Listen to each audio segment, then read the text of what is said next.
عايز اسمعك عشان انا قطعتك قبل ما نختم الحلقه. طيب تقول ايه على المشهد بس؟ خليني في نقطتين محددين. عايزين نقول احنا كلنا بنرمي ثقل على رئيس الجمهوريه، مظبوط؟ مظبوط. طيب هل رئيس الجمهوريه يقدر يتحمل كل ده؟ خليني اضرب معاه مؤسسه شغاله معاه. خليك معايا بس عشان خاطر ربنا، خليك اتفضل يا ابني اتفضل. رئيس الجمهوريه على الحد الادنى والحد الاقصى للاجور. تمام معايا؟ تمام. حورب قد ايه هو رئيس الجمهوريه نفسه، حورب قد ايه في الحد الادنى والحد الاقصى للاجور؟ حصل. لدرجه طبعا رئيس الجمهوريه بقى مش هو المتصدي اليومي لهذه المساله، لكن مين؟ رئيس الجهاز المركزي بقى هو اللي استلم الموضوع ده واشتغل عليه. كانوا هيحبسوه. مش كانوا هيحبسوه؟ صدر ضد حكم. ايوه حصل. المساله مش سهله. مش احنا قلنا بقى المساله مصر فوق الجميع. اتفضل يا مجدي. المساله مش سهله. انا اقصد ايه؟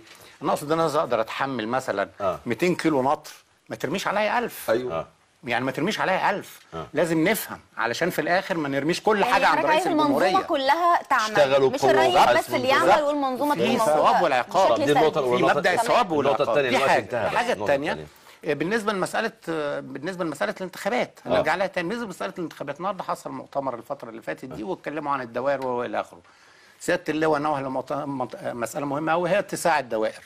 لكن النهارده ما فيش اي تفاصيل، مفيش دعوه ميعاد لدعوه الناخبين، مفيش ميعاد لكذا، مفيش ميعاد لكذا، مفيش ميعاد لكذا. طب الستبس اللي انا هاخدها دي بناء على ايه؟ اذا كان ما ادتنيش اي تفاصيل. بس انت المفروض في خطوات معينه اصلا واخدها برضه. معلش في الاخر انت عندك برضه مرشحين. المرشحين دول في بعض المرشحين لغايه دلوقتي واقفين على النص.